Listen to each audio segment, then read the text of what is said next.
necessidade especial, a coisa é complicada. Isso me fez lembrar uma visita que a nossa casa espírita, o nosso grupo espírita que nós frequentamos, fez lá na zona norte do Rio, em quase Bangu, entre Moça Bonita e Bangu. Existe uma instituição chamada Ação Cristã Vicente Moretti. Não sei se alguém aqui conhece, já ouviu falar. Já. Aonde eu conheci o Aurino. Conheci de vê-lo, não conheci de conversar. E ali eles recebem pessoas jovens, crianças abandonadas pela família, que têm problemas de deficiência gravíssimo. Crianças que crescem no berço se tornam homens, mulheres. Se eu não me engano, o maior grupo é de homens. Num berço, quase que em posição fetal. Porque esses jovens, eles, devido à deficiência que eles são portadores, eles não vão modificar. E ali permanecem naquela condição a vida inteira. E a gente, às vezes, se queixa dos nossos problemas quando aqueles jovens permanecem o dia inteiro naquele berço, na mesma posição. Eu tive chance de assistir uma palestra na internet, que agora a grande tendência nossa é ir no YouTube para ver palestras, aonde um orador contava um caso muito parecido, só que era no Rio Grande do Sul. A criança chegou na instituição, abandonada pela família, foi criada na instituição. Só que devido às deficiências que ele tinha, ele só se movimentava no berço se alguém ajudasse. Ele ficava naquela mesma posição o dia inteiro. E quando as enfermeiras estavam com boa vontade, empurravam o berço, porque o berço tinha rodinhas, para ele pegar um pouco de sol, e depois traziam e colocavam no mesmo lugar. Ele permanecia o dia inteiro naquela mesma posição. A gente às vezes fica se questionando, né? Que nós estamos muito cansados, que não temos muita disposição, e eles que não saem da posição em que se encontram. Entra dia, sai dia, semana, mês, naquela mesma posição. E às vezes é até bom que a gente tenha um contato com essas pessoas, porque nos ajudam a rever um pouco a nossa proposta de vida.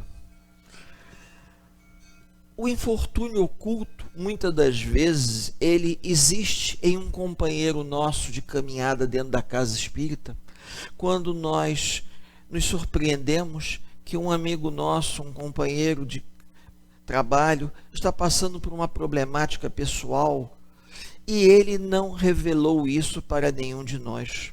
E continua ali firme e forte, vindo às reuniões públicas, assistindo, participando, e quando a gente descobre que de repente aquela pessoa está vivendo um problema tão sério, e ela não falou nada, está ali, convivendo, dando um testemunho de boa vontade, dando um testemunho de paciência, porque é lógico que existem os casos de infortúnio oculto em que as pessoas precisam de ajuda, mas existe aquele caso do infortúnio oculto que a maior ajuda que o indivíduo pode receber é ajuda de ordem moral, não é ajuda material. O abraço fraterno, a nossa atenção, uma palavra amiga colabora muito. Às vezes a gente, talvez até pelo momento histórico que nós estamos passando, a gente vê que a ajuda que as casas espíritas direcionam é ajuda material. Como eu escutei a Selma falar, campanha do agasalho porque nós estamos no inverno. É até curioso, algumas casas espíritas fazem campanha do agasalho o ano inteiro, né? Se nós estivéssemos aqui em pleno verão, a gente fazendo campanha do agasalho, pedindo cobertor com aquele calorão brabo, isso já aconteceu lá na instituição que nós frequentamos. O pessoal achou até graça, falei, sim, mas as estações mudam, e de repente, hoje pode estar esse calorão brabo, mas a gente já vai alertando que existem campanhas que elas são direto. É que nem a campanha do alimento Você não vai deixar de doar o alimento. Então a gente já fala da campanha do agasalho, embora reforce isso na mudança de estação, porque aqui no Rio tem uma coisa peculiar: o inverno ele entra de uma vez só. O verão, vocês podem observar que ele é mais gradativo. Quando passa o mês de setembro, começa a esquentar, vai esquentando devagarzinho. Inverno não, parece que ele chega de uma vez só. No mês de junho, final de maio e junho, chega de uma tacada só. Começa a ventar frio, aí inverte. Então a campanha do agasalho, a campanha do cobertor, ela é importante sim. Agora, nós temos que nos lembrar que, será que entre os frequentadores da casa, entre as pessoas conhecidas nossas, que nós trazemos o nome na mente ou no coração, não existe alguém que passa por um problema muito sério? Às vezes a pessoa tem a disponibilidade financeira para comprar o remédio, ela tem as condições de ir se tratar, mas ela é portadora de uma doença, que a doença é extremamente delicada. Ela vai ter que conviver com aquela dificuldade durante muito tempo e, infelizmente, não tem outra saída. Ela, apesar dela tomar o remédio, apesar dela se tratar, não existe cura, só existe um controle. E às vezes ele está muito bem, mas às vezes ele não está bem, ele está muito para baixo. E às vezes a pessoa não comenta, não diz nada, porque não vai preocupar os outros com um problema que só diz respeito a ela. E ela sabe que ela tem que conviver com essa expiação até o final dessa encarnação. É alguém que já tem uma certa maturidade. Mas cabe a nós, já sabendo disso, pelo menos ter uma atitude amiga. Fazer contato, saber como está, perguntar: você está bem? Está passando por uma fase boa? Como é que estão as coisas? E o tratamento? Como é que vai? Cabe a gente ser solidário. Quando não a ajuda, ela não é uma ajuda de ordem material, existe ajuda de ordem moral, onde nós devemos ser solidários àqueles que precisam. Às vezes o indivíduo precisa muito mais de um abraço, precisa muito mais de um minuto de conversa, do que de uma ajuda de ordem material. Já existem casos que é o contrário. Tem pessoas que precisam das duas coisas. Precisam da ajuda de ordem moral e ajuda material. Mas em se tratando do infortúnio oculto, nós podemos dizer que a gente convive com essas duas questões.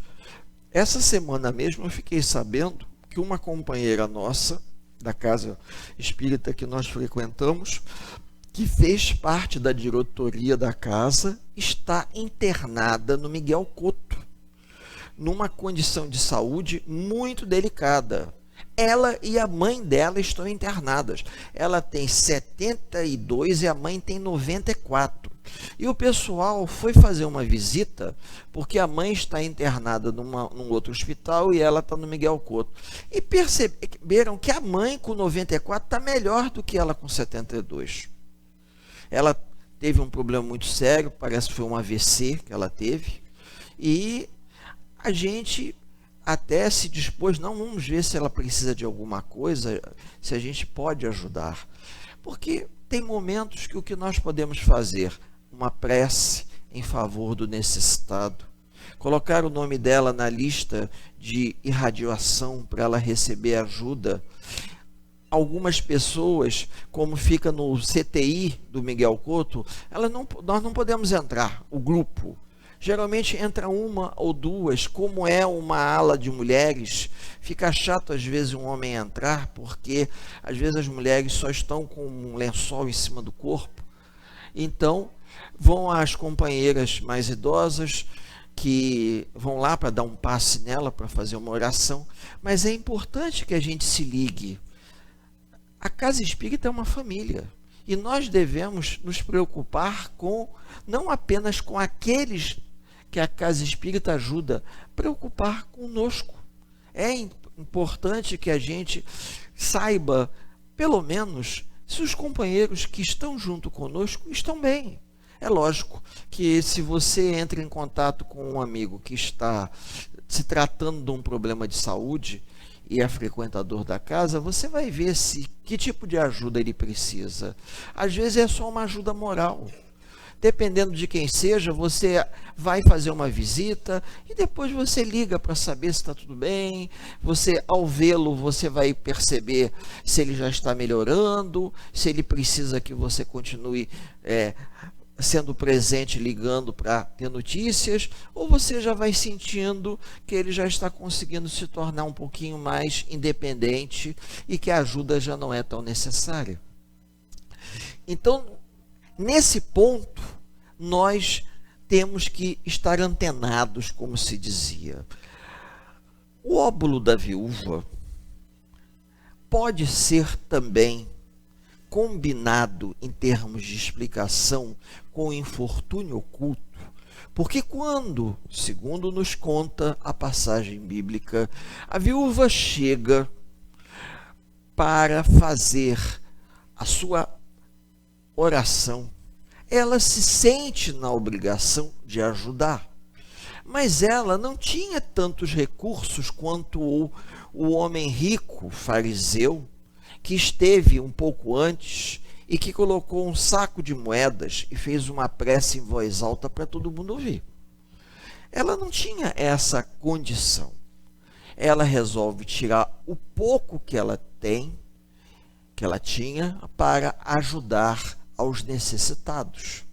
E às vezes a gente vê que nas campanhas, na época das catástrofes que o Rio de Janeiro já passou, como a época das chuvas que teve na década de 60, os mais velhos devem se lembrar, muitas pessoas, até mesmo das comunidades, que na época a gente usava mais a expressão favela, as pessoas doavam mantimento. Não podiam doar muito, mas cada uma doava um pouquinho. Eu me lembro quando houve aquela enchente no sul do Brasil, nos anos 80, se eu não me engano foi 82, 83, por aí, que houve uma chuvarada muito grande no sul do Brasil, e o sul do Brasil, os rios transbordaram. Aí na época tinha até uma brincadeira que dizia que a solução da seca do Nordeste era inverter o país, para que toda a água do sul fosse em direção ao Nordeste. Não sei se os amigos lembram isso. Era uma brincadeira que se fazia. E as pessoas perderam muito. E a gente vê na campanha, que foi feita uma campanha, um alardeamento muito grande, algumas cidades fazendo doações, cidades do interior, cidades pobres do interior, fazendo doações com o pouco que eles tinham. A cidade de Paraty, que fica no extremo do estado do Rio de Janeiro, foi uma cidade que fez doação para o sul do Brasil.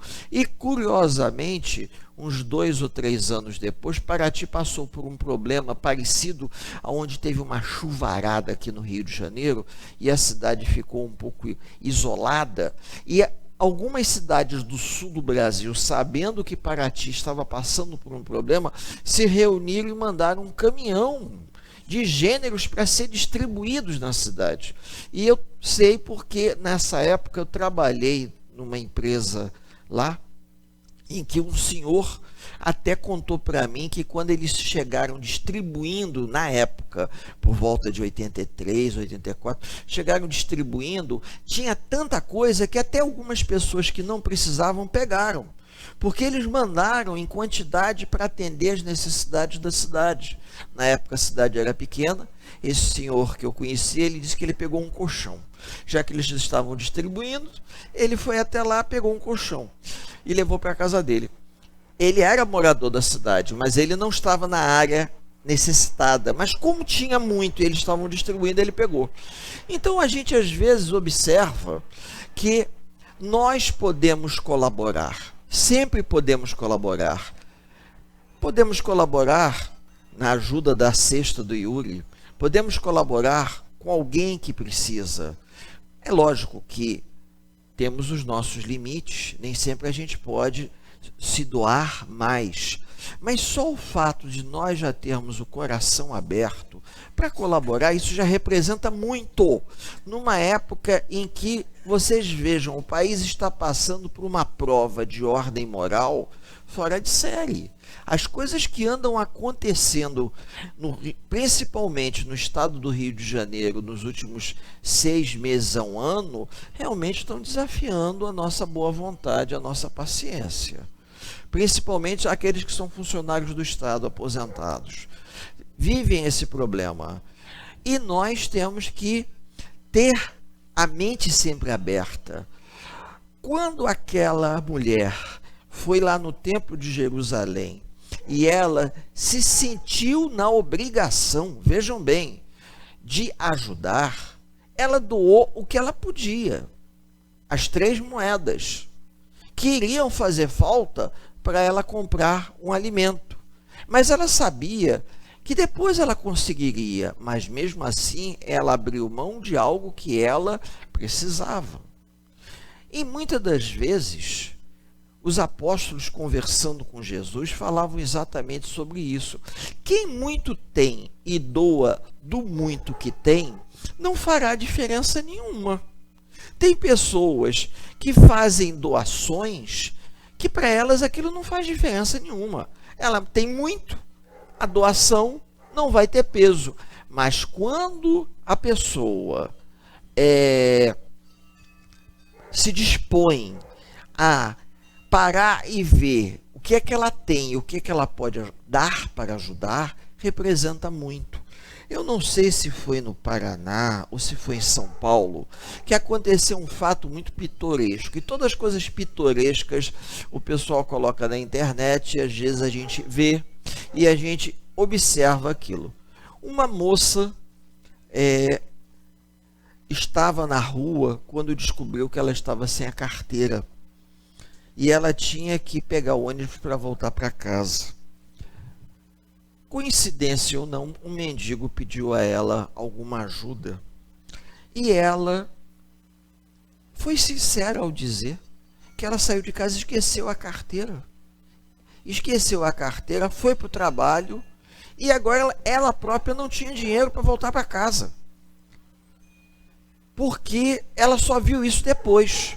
Como já aconteceu comigo, de sair de casa, fui comer na rua, depois quando eu fui pagar, cadê a carteira? Esqueci em casa. A sorte que eu conheci o português da lanchonete há muito tempo. Aí ele até brincou comigo, eu falei assim, seu Manuel, tá vendo como é que é? Eu saí de casa tão distraído, esqueci a carteira em casa. Aí depois voltei lá e acertei com ele. Mas dependendo da circunstância, a pessoa fica sem como resolver. E curioso que o mendigo se dispôs a dar a ela as moedas que ele tinha para que ela voltasse para casa. E isso, por acaso, alguém registrou essa história, aonde o indivíduo se dispôs a ajudar alguém que ele havia pedido ajuda, porque a pessoa foi surpreendida pelo fato de ter esquecido o dinheiro em casa. E eu acho que esses testes que acontecem com a gente, eles são testes de ordem moral.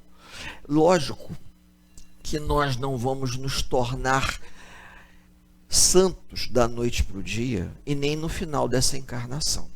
Mas isso tudo que vai espipocando ao longo da nossa caminhada é um teste para a nossa paciência, a nossa boa vontade, a nossa mudança de conduta e o nosso melhoramento. Às vezes a gente está na rua, tem pessoas que pedem alguma ajuda e a gente se dispõe a dar. Às vezes a gente fica na dúvida. E é comum os companheiros, às vezes, perguntarem, o que você acha? A gente ajuda ou não ajuda? Eu falei, olha, isso vai depender muito do coração de cada um. Porque às vezes você sente que aquela pessoa está precisando. Tem momentos que você vê claramente que aquilo ali é uma maneira de tirar proveito.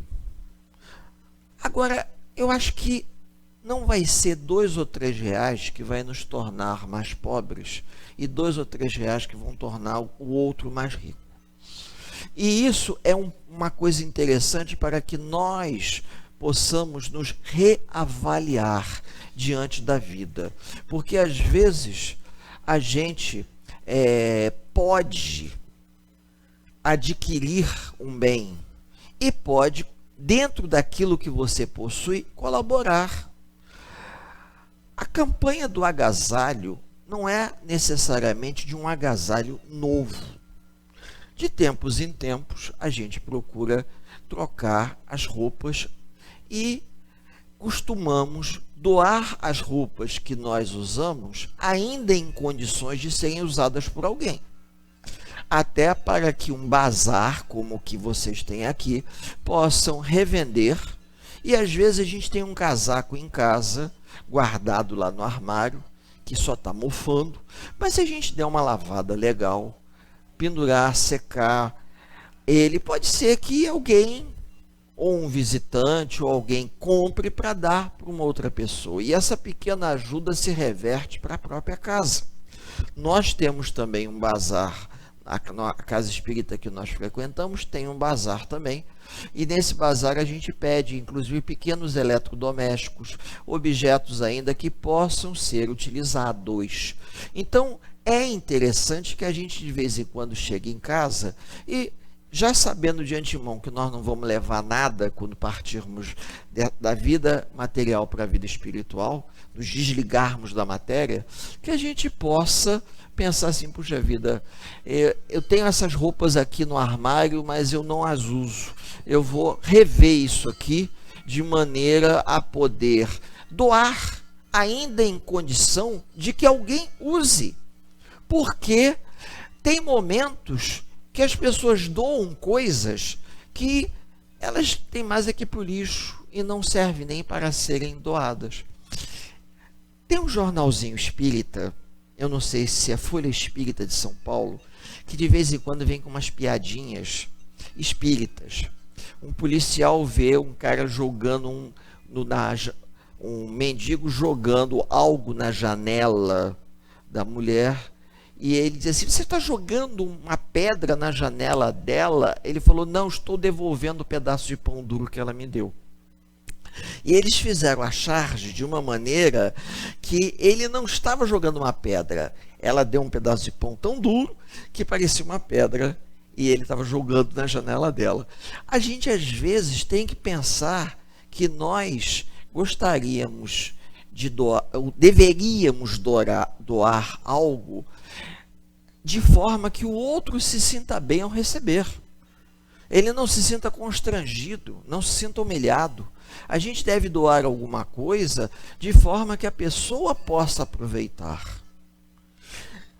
Por quê? Porque nem sempre a doação ela é em forma de dinheiro. Às vezes existe aquela doação em forma de trabalho. Tem pessoas que se dispõem em trabalhar para ajudar a própria instituição.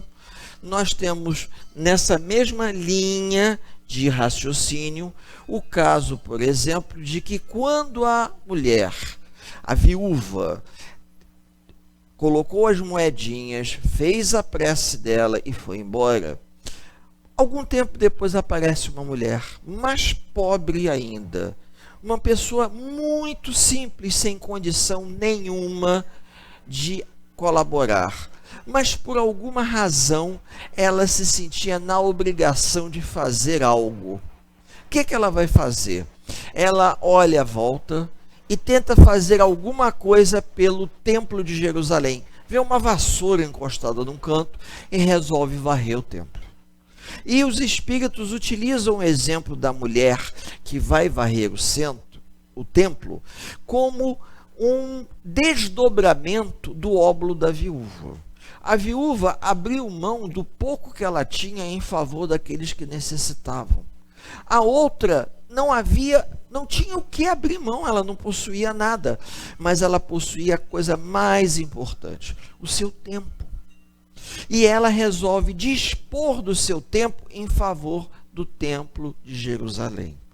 Existem companheiros nas casas espíritas, por onde nós temos a chance de passar, que, devido à sua condição financeira, nem sempre podem colaborar materialmente falando, mas colaboram com o tempo. Colaboram ajudando, chegando mais cedo, abrindo a casa, acendendo a luz, arrumando as cadeiras, botando água nos copinhos, procurando ser um trabalhador útil à seara de Jesus. Porque todos nós trabalhamos, isso, devemos nos lembrar que todos os trabalhadores são úteis. Quando o indivíduo que chega para fazer o estudo na casa, ele chega e a casa já está preparada. Alguém fez essa preparação. E às vezes nós temos colaboradores que se dispõem a ajudar. Quando fazem festinhas para angariar coisas, as pessoas se dispõem o seu tempo, ficam praticamente em função do trabalho. Eu digo isso porque, como professor de escola pública, quando a escola faz festa junina, às vezes aquilo dá uma trabalheira, a gente fica o dia inteiro naquilo ali. Por quê? Porque é um trabalho que exige doação. As pessoas se divertem, brincam, mas que aquilo toma um tempo muito grande, sim. Mas sabemos que aquilo é uma coisa esporádica. Agora, em termos de casa espírita, nós temos companheiros que sistematicamente chegam mais cedo, organizam tudo. Cada um faz aquilo que o seu coração acha que deve fazer. E eu acho isso importante.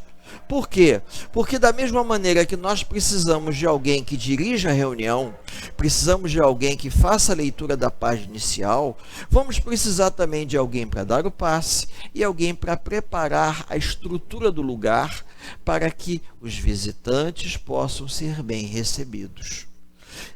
Quando Selma pediu para nós falarmos sobre o óbolo da viúva e sobre o infortúnio oculto, a gente pensou a respeito disso e descobriu que a própria viúva, ela viveu um infortúnio da dificuldade, mas ela não se omitiu diante da necessidade do outro. Ela chegou ali e ela se sentiu na obrigação de colaborar com alguma coisa.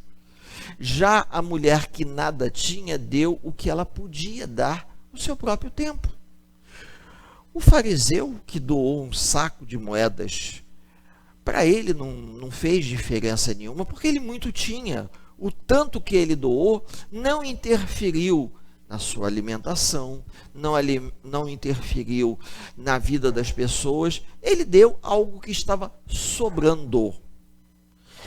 É isso que às vezes a gente precisa entender. A gente precisa ter o feeling, o sentimento de percepção da necessidade do próximo. Tem pessoas que precisam muito mais do que a gente. Existem casas espíritas que fazem menos do que outras, mas em termos de plano espiritual fazem muito mais. Por quê? Porque um pequeno núcleo, onde poucas pessoas trabalham de coração, atinge pessoas necessitadas numa proporção do plano material e do plano espiritual de muito mais importância do que uma grande instituição, aonde você tem muitas pessoas, muitos trabalhadores, pessoas para colaborar, pessoas para ajudar. O grande desafio não é para aquela grande instituição manter o seu trabalho. O grande desafio é para a pequena instituição continuar atendendo sempre aqueles que se dispôs a atender. Nós tivemos uma vez uma visita de um companheiro de São Paulo. A nossa instituição, quando eu comecei a frequentá-la, era uma instituição também pequena. E nós até fizemos esse comentário, falando, puxa vida, aqui nós somos poucos e atendemos a poucas pessoas. Mas esse amigo de São Paulo, que já desencarnou, disse uma coisa fabulosa. Vocês atendem poucos, mas que vocês atendam poucos sempre. Ao longo dos anos, esses poucos se tornarão muitos. Porque se nós formos somando os poucos do ano passado, os poucos do ano retrasado, os poucos do ano que vem, ao final de vários anos, nós atendemos muitos. E isso é importante porque isso nos estimula a não esmorecer. Dificuldades todos nós vamos ter, todos nós. O estudo desse nosso encontro, ele tem como objetivo chamar a atenção de cada um de nós para essas passagens, para termos aquela sensibilidade de que, se nós podemos colaborar com um pouquinho, que a gente colabore. Se a gente percebe que tem alguém do nosso círculo de convivência que necessita de algum tipo de ajuda, que a gente ajude sempre. E quando eu digo ajuda, eu não estou me referindo a que tipo de ajuda é. Às vezes a gente descobre que uma vizinha, amiga nossa, está com um filho doente, internado, está em casa mesmo, passando por um momento complicado. Se é uma pessoa simpática, a gente pega o nome. Simpática, a doutrina espírita é uma pessoa mais aberta, a gente pega o nome e traz o nome para a oração. Você está ajudando? Está ajudando. Quantas vezes a gente até brinca quando as pessoas dizem assim: você se importa de botar meu nome lá na casa espírita? Olha, eu não me importo não, mas o ideal seria se você fosse. Agora, já que você não pode ir por algum impedimento, eu coloco o seu nome. Então, de vez em quando, eu tenho até um bloquinho que eu carrego comigo e uma caneta, porque às vezes o pessoal diz: está indo para o centro? Estou. Você se importa de botar o nome dessa pessoa que faleceu lá no trabalho? Não, me dá aí. Ele desencarnou quando? Aí a gente anota o nome da pessoa, a idade, a data do desencarne, traz e coloca na caixinha dos desencarnados. Ou, se for o caso, uma pessoa que está passando por algum problema de saúde, a gente faz a mesma coisa e coloca na caixinha dos encarnados. É uma forma de ajudar? Sim. É uma forma de se preocupar com as outras pessoas. Porque essas pessoas com que nós estamos nos preocupando, elas podem estar vivendo um drama pessoal que você não sabe. Por quê? Porque nem sempre a pessoa revela isso. Às vezes é uma questão financeira, mas às vezes não é. Às vezes é um problema de saúde. Às vezes também a gente tem uns que são cabeça dura, como lá na nossa casa espírita, uma companheira nossa com um problema de pressão alta no olho, ela apresentou um problema de catarata. Aí a gente ficamos sabendo que ela estava enxergando muito mal e tentamos ajudá-la para que ela pudesse se tratar, fazer até mesmo uma operação. Mas chegou no momento da operação, não sei se por medo ou por inibição, ela não quis fazer a operação de catarata. A gente não pode obrigar, mas que a gente sabe que ela vem passando por uma certa dificuldade, sim. Porque quem já teve catarata e fez a cirurgia sabe a grande diferença que é você trocar o cristalino. Eu mesmo já fiz. Então é quase como se apagasse e acendesse a luz. Ou quando a gente diminui a luz, que fica aquela luz, né, bem fraquinha, e você aumenta assim, fica um negócio formidável. Quem vivenciou essa experiência, puxa, sabe o quanto é importante para uma pessoa com uma certa idade enxergar bem. Isso dá uma certa qualidade de vida. Agora, o indivíduo não quis, a gente não pode forçar. Agora, a gente se preocupa, a gente pergunta. Se a gente descobre que é uma pessoa envergonhada, você não pergunta diretamente, você pergunta para outra pessoa conhecida. Será que ela aceitaria ajuda? Será que nós poderíamos nos dispor a ajudá-la? De repente ela não tem plano de saúde e a gente pode conseguir que ela opere particular, a gente vai se cotizar, tenta arrecadar algum dinheirinho para poder ou comprar lente, ou para que ela pelo menos possa fazer a cirurgia com a lente nacional, de maneira que facilite. Isso tudo é válido, mas dependendo da pessoa, tem pessoas que aceitam bem, tem pessoas que já têm uma certa dificuldade, mas vivem um drama pessoal muito sério. Um drama que às vezes elas arrastam aquilo, ou por vergonha, ou por dificuldade em socializar, até o desencarne. Da mesma maneira que nós temos as nossas dificuldades, como eu até citei o caso aqui, que, por exemplo, o Estado do Rio de Janeiro está vivendo um momento difícil por conta dessa confusão toda no governo do Estado. E com isso, quem é aposentado pelo Estado, quem trabalha diretamente com o Estado, está sentindo na pele essa falta de compromisso do Estado em honrar os pagamentos com as pessoas. Isso se desdobra. E houve uma distribuição de cestas básicas para todos os funcionários do Estado aposentados. Eu até brinquei e falei assim, olha, a gente pode entrar na fila, nem que seja para pegar a cesta básica e doar para alguém que realmente precisa. Por quê? Porque no momento nós não estamos precisando, mas a gente pode vir a precisar.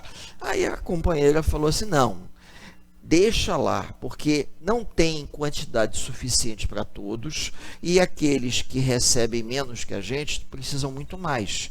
Se a gente for lá, a gente até apanha, mas nós temos condições, então a gente não precisa lançar a mão disso. Então, esse feeling de percepção, ele é importante, porque a doutrina ela vai nos ajudando gradativamente a nos tornarmos pessoas melhores, pessoas sensíveis à dor do próximo, principalmente aquele próximo, como disse a Selma aqui, que às vezes ele é portador ainda de algum tipo de necessidade especial. Tem pessoas, eu tenho um aluno no município que ele é um portador de necessidade especial. Ele vem na cadeira de roda, ele tem deficiência, exatamente como a Selma falou aqui, ele é um rapaz que tem 19 anos, está no 9º ano, a maioria dos seus colegas tem 16, 17, ele está com 19, mas a família dele tem condições. Então ele vem arrumadinho, vem direito, vem numa cadeira de roda especial, mas ele tem necessidade. Às vezes, as dificuldades que ele passa são dificuldades de ordem moral. Ele talvez não precise que a gente angarie um recurso para ajudá-lo materialmente, mas tem momentos que ele está tão mal que ele precisa da nossa palavra amiga. Ele quase desistiu, já está no 9º ano, ele tem uma moça que acompanha ele, que anota as coisas para ele, ele fala, ouve perfeitamente, mas tanto os braços como as pernas é tudo torto. E esse menino, ele é inteligente, e ele teve uma fase aí que ele estava muito para baixo, mas muito para baixo, estava querendo desistir, não queria estudar. Eu cheguei para ele e falei assim, ô Luiz Eduardo, termina, Luiz Eduardo, termina, a gente dá uma ajuda a você. Ele falou assim, mas eu não preciso só da sua, os outros professores terão que me ajudar também, está muito difícil. Eu falei, não tem problema, se precisar eu converso com os outros professores. Eu sei, como pessoa, que ele talvez, ele nunca utilize o diploma do ensino fundamental para nada, a não ser para continuar estudando, se ele desejar, no ensino médio. Mas devido à necessidade especial que ele é portador, a convivência com os outros, o bate-papo, o fato dele pensar e responder, isso o ajuda e muito. E muito. Por quê? Porque ele não fica em casa estagnado. Então, nesse caso, a ajuda que ele precisa é a ajuda amiga, o ombro amigo, uma palavra amiga. Teve um dia que eu cheguei, ele estava chorando, eu perguntei, o que aconteceu? Eu estou com dor de cabeça. Eu não sei o que foi, porque por muito pouco ele se desequilibra. Da mesma forma que quando está bem, mas também quando se desequilibra, não tem jeito, ele tem que ir para casa. Então, um rapaz grande, talvez do meu tamanho, a gente vê perfeitamente que ele usa fralda descartável, porque não tem condições nenhuma, está ali, sendo socializado, contando com a nossa boa vontade, contando com a nossa paciência, com a nossa dedicação. Assim como aqueles meninos lá na Ação Cristã Vicente Moretti, eles também precisam, mas esse que vai para a escola, que assiste às aulas, que tem um carro da prefeitura que leva ele, traz ele, está numa condição melhor. E cabe a gente ter essa percepção para poder nos dispor sempre a ajudar aqueles que precisam, que passam por nossas vidas. Pode ser hoje, pode ser amanhã, pode ser no momento em que o grupo vai fazer uma visita em algum lugar. Ter a sensibilidade, ter o coração aberto à dor do próximo. E um dia nós vamos descobrir que a verdadeira felicidade se consiste em ajudar o outro a estar melhor com ele mesmo. E quando a gente tem chance de ver que a nossa atitude trouxe a felicidade para uma pessoa que precisa mais que a gente vai entender a partir daí o verdadeiro significado do que seja felicidade. A felicidade é fazer os outros se sentirem felizes. Que a paz do Cristo Jesus possa permanecer junto aos companheiros nessa noite de sábado, e que esses benfeitores espirituais estejam sempre junto a todos nós, por hoje, agora e por todo sempre. Muita paz a todos.